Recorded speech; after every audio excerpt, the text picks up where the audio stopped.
Assalomu alaykum ijtimoiy tarmoq kuzatuvchilari. Men Buxoro viloyati Shofirkon tumani 32-universitet ta'lim maktabining ma'naviy-ma'rifiy ishlar bo'yicha direktor o'rinbosariman. Mana mehnat faoliyatimga 15 yil to'lgan bo'lsa, ta'lim sohasidagi islohotlarning 150 yillik natijadorligi guvohiman. Jumladan 2023-yil 30-aprel kuni referendum asosida qabul qilingan yangi tahrirdagi konstitutsiyada ta'lim olish huquqining yanada yorqinroq aks ettirilishi yuksak ahamiyat va ulkan ma'no mazmun kasb etayotganining guvohiman. Zero bugungi kunda eng qimmat resurs hisoblanmish inson kapitalining yaratilishida ta'lim tizimining o'rni beqiyosdir.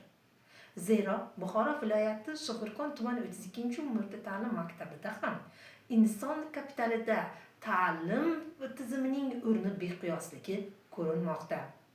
Jumladan o'qituvchilarimiz milliy va xalqaro sertifikatlarni qo'lga kiritayotganligi bizning katta yutug'imizdir. Ulardan misol tariqasida aytadigan bo'lsak, Qohirova Hurriyat, Urinova Laziza, Abdullayev Ma'ruf, Riziqulova Aziza kabi ilmga chanqoq, talabchan pedagoglarimiz milliy sertifikatlarga ega bo'lgan bo'lsa, Hakimov Baxtiyor, Ibodova Zamiram, Zaripova Salomat va Qurbonova Dilovar ustozlarimiz xalqaro sertifikatlarni qo'lga kiritib, maktabimiz salohiyatining oshirishiga zamin yaratmoqdalar.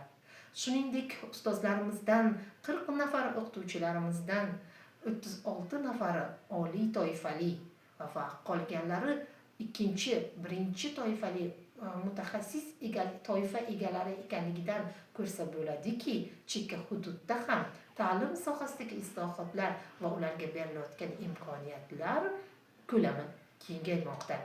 Shuningdek, maktabimiz Vazirlar Mahkamasining 300-sonli qarori asosida mukammal ta'mirga qo'yilganligi, shu bilan birgalikda dastlabki jihozlarimizning maktabimizda kirib kelayotganligi biz pedagoglarni va ta'lim olayotgan o'quvchilarni quvontirmoqda.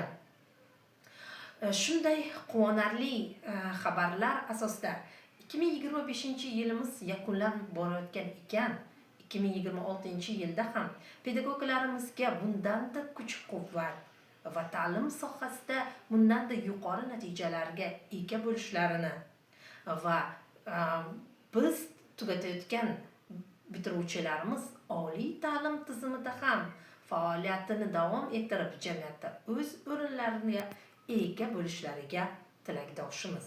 Barchaga 2026-yil muborak bo'lsin.